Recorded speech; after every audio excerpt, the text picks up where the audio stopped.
வணக்கம்.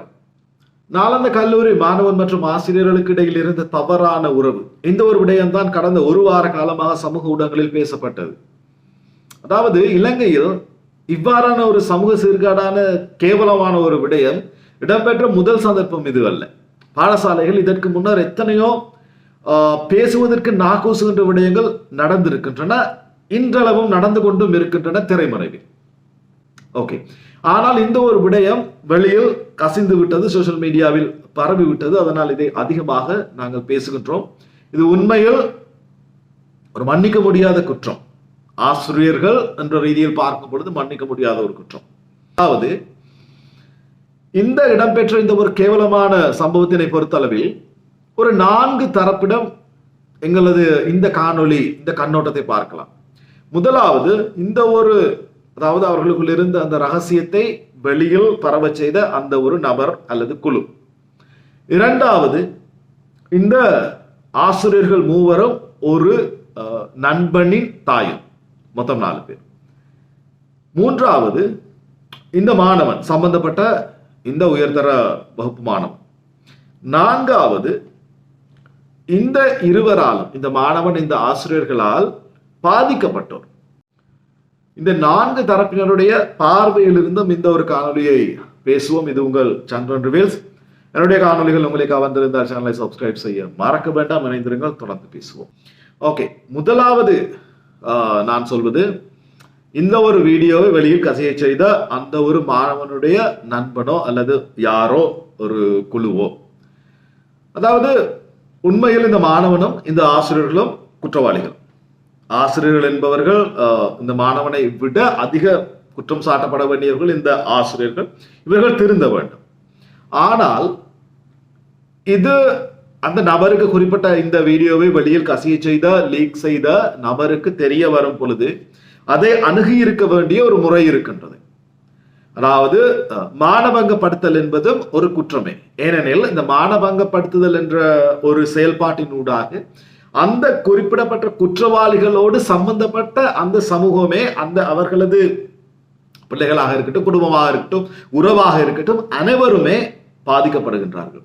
சோ இந்த வீடியோவை லீக் செய்த நபர் முதலாவது என்னை பொறுத்தளவில் குற்றவாளி. அவர் இதை சரியான முறையில் அணுகி இருக்க வேண்டும். ஏனென்றால் இந்த ஒரு சமூகத்திலே என்னுடைய வீட்டில் இருக்கிற பெண் குழந்தை குற்றம் செய்யாத, கலங்கம் இல்லாத ஒரு குழந்தையாக, ஒரு மகளாகவோ ஒரு சகோதரியாகவோ இருந்தாலும் இந்த சமூகத்தில் இருக்கின்ற டெக்னாலஜிஸ் ஆனது, தொழில்நுட்பமானது, டீப்ஃபேக் போன்ற AI தொழில்நுட்பங்களானது இவ்வாறான அதாவது பழிவாங்கல்களில் இடம்பெற்றுக் கொண்டிருக்கின்றன சமூகத்தில். சோ அடுத்தவனுக்கு செய்வதற்கு முதல் தான் யோசித்திருக்க வேண்டும்.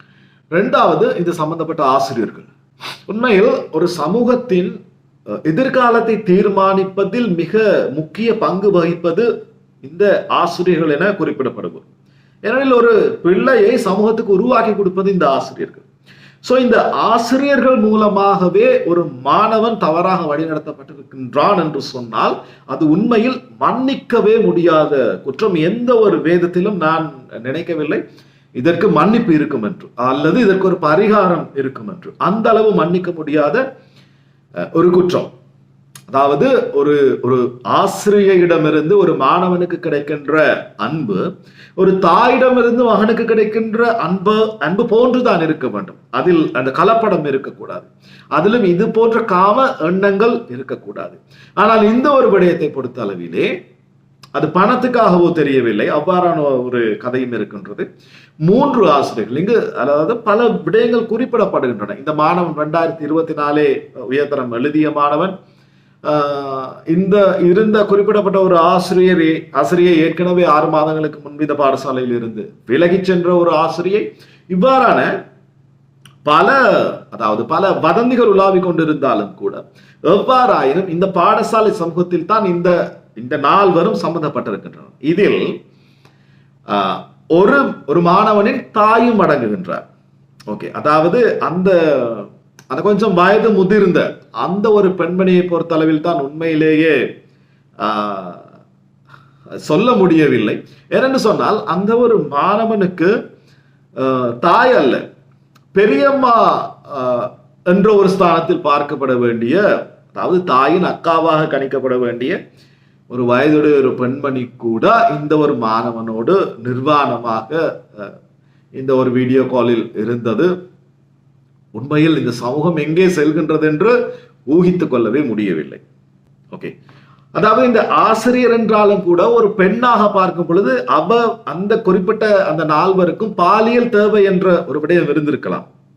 ஏனென்றால் ஒரு ஒரு தாம்பத்திய அதாவது ஒரு திருமண வாழ்க்கைக்கு தாம்பத்திய உறவு என்பது மிக மிக அவசியமானது. ஒரு பெண்ணுடைய நிம்மதியான மன நிம்மதியான வாழ்க்கைக்கு இந்த தாம்பத்திய உறவு அல்லது இந்த உடல் உறவு என்பது மிக மிக அவசியமானது. இதைத்தான் சைக்கலாஜிக்கல் உண்மைகள் சொல்கின்றன. ஓகே, ஆனால் அந்த ஒரு தாம்பத்திய உறவு அந்த இன்பம் சரியாக கிடைக்காத பொழுது அந்த பெண் தன்னுடைய சுயநினைவை மறந்த ஒரு எல்லைக்கு செல்வதென்பது நடக்கக்கூடிய ஒன்றுதான். ஆனால் அது நடக்காமல் தடுத்து நிறுத்துவதற்கு தான் இறைவன் படைக்கும் பொழுதே, மனிதனாக எங்களை படைக்கும் பொழுது பகுத்தறிவு என்ற ஒரு விடயத்தை கொடுத்திருக்கின்றார். சோ இந்த பகுத்தறிவை பயன்படுத்தி தன்னை திருத்திக் கொள்வது, முக்கியமாக ஆசிரியர் என்ற பொறுப்பில் இருப்பவர்கள் மிக மிக கவனமாக செயல்பட்டிருக்க வேண்டும்.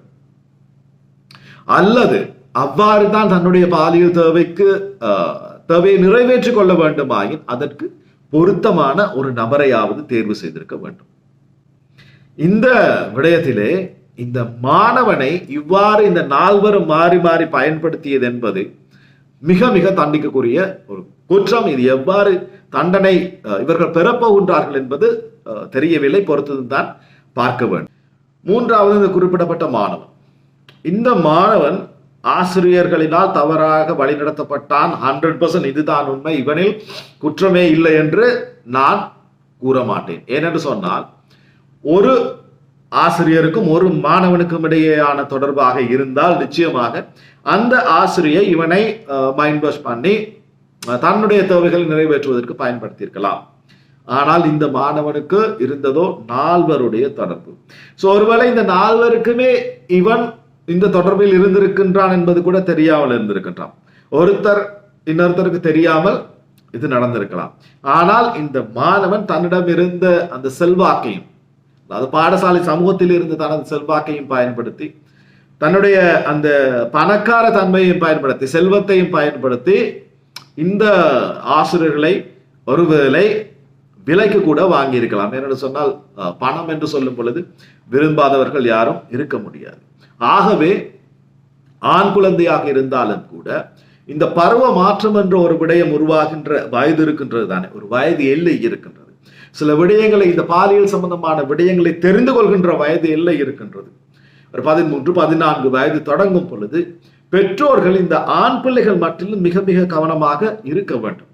ஒரு பெண் பிள்ளையை வளர்ப்பதானால் பெண் பிள்ளை பேசுவது ஒரு பாடசாலை ஆசிரியரோடு இருந்தாலும் கூட அந்த பெற்றோர்கள் சொல்வார்கள், அந்த சேரோடு அதிகமாக பேசாதே, அவர் சேராக இருந்தாலும் ஒரு ஆண்.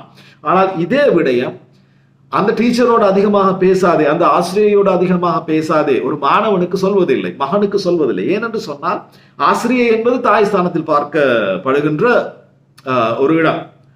சோ அந்த ஆசிரியரோடு பேசும் பொழுது அளவாக பழகிக்கொள் என்று எந்த பெற்றோரும் எந்த ஆண் பிள்ளைக்கும் சொல்வதில்லை. ஆனால் இந்த சமூகம் பொல்லாத சமூகம், கூடாத சமூகம். இனி தயவு செய்து உங்கள் பிள்ளைகள் என்ன செய்கிறார்கள், யாரோடு பேசுகிறார்கள், போனில் என்ன நடக்கின்றது, அது ஆசிரியராக அல்ல, ஆசிரியர் மட்டுமல்ல, உங்கள் குடும்பங்கள் இருக்கின்ற உறவினர்களாக இருந்தாலும் கூட இந்த ஒரு விடயத்தை நீங்கள் கவனத்தில் கொள்ள வேண்டும். இது பெற்றோருக்கு நான் வழங்குகின்ற ஒரு தாழ்மையான விண்ணப்பம். ஓகே, 4வது இந்த ஒரு சம்பவத்தினால் பாதிக்கப்பட்டவர்கள். ஒன்று, அந்த பாடசாலை சமூகம். நாலந்த கல்லூரி என்பது இலங்கையில் பிரசித்தி பெற்ற ஒரு பாடசாலை. இன்றைக்கு அந்த பெயரை சீரழிகின்ற அளவுக்கு சென்று விட்டது. 2வது, இவர்கள் குற்றவாளிகள். சோ இவர்களுக்கான அந்த அவமானத்தை ஏற்றுக்கொள்ளத்தான் பண்ணும். ஆனால் அந்த 4 பெண் ஆசிரியர்களிடம் கணவன்மார் என்ன பாவம் செய்தார்கள், அவர்களுடைய குழந்தைகள் இருந்தால் அவர்கள் என்ன பாவம் செய்தார்கள், அவர்களுடைய தாய் தந்தையர் என்ன பாவம் செய்தார்கள், அவர்களுடைய உறவினர்கள் என்ன பாவம் செய்தார்கள். இந்த ஆசிரியை 4 இந்த கேவலமான செயல்பாடு மூலமாக அந்த கணவன்மார் அவர்கள் தொழில் புரிகின்ற இடத்திற்கு எவ்வாறு செல்வார்கள், அதாவது நாளந்த கல்லூரியில் கல்வி கற்பிக்கின்ற ஒரு ஆசிரியர் என்பது சொல்வது சாதாரணமான ஒரு நிலையிலிருந்து வந்த ஒரு குருவாக இருக்க முடியாது. யூனிவர்சிட்டியில் அதி திறமை சித்தி பெற்று டிகிரி கம்ப்ளீட் பண்ணி சான்ஸ் கிடைத்த ஒரு திறமையான ஆசிரியராகத்தான் இருக்க வேண்டும். ஸோ அவரது குடும்பமும் அந்த அளவு சமூகத்தில் அந்தஸ்து வாய்ந்த ஒரு குடும்பமாகத்தான் இருக்க வேண்டும். அவர்களது கணவன்மாரும் அந்தஸ்தான தொழில் புரிபவர்களாகத்தான் இருக்க வேண்டும். ஆனால் இவர்களது ஒரு இந்த அடக்க முடியாத இச்சையான செயல்பாடு காரணமாக ஒரு 2 நிமிஷம் 5 நிமிஷம் 10 நிமிஷம் சுகம் காரணமாக இன்றைக்கு அந்த சமூகமே இந்த 4 சம்பந்தப்பட்ட இந்த 5 சம்பந்தப்பட்ட அந்த மாணவனும் சேர்த்து சமூகமே இன்று தலை குனிந்து நிற்கின்றது மற்றவர்களுக்கு முன்னால். மேலும் எங்களுடைய குழந்தைகள், உண்மையில் எங்களுடைய குழந்தைகள் மட்டில், எங்களுடைய பிள்ளைகள் மட்டில், எங்களுடைய அண்ணன் தம்பி, எங்களுடைய சகோதரர்கள் மட்டில் மிக மிக நாங்கள் கொஞ்சம் வயது முதிர்ந்தவர்களாக இருப்போமானால் நிச்சயமாக அவர்கள் எங்களுடைய சொல் பேச்சு கேட்காமல் வளர்கின்றவர்களாக இருக்கலாம். ஆனால் அதற்காக அவர்களை கெட்டுப்போ என விட்டுவிட முடியாது. அவர்களுடைய செயல்பாடுகள் மட்டில் நாங்கள் நாளொரு போதும் பொழுதொரு வண்ணமுமாக மிக மிக கவனத்தோடு இருக்க வேண்டும். ஸோ உங்கள் பிள்ளைகளுடைய வாழ்க்கையும் பாதுகாப்பும் உங்கள் கைகளில். சந்திக்கின்ற இன்னும் ஒரு பதிவில். அதுவரை விடைபெறும் நான் என்றும் உங்களில் ஒருவன் சந்திரன். நன்றி.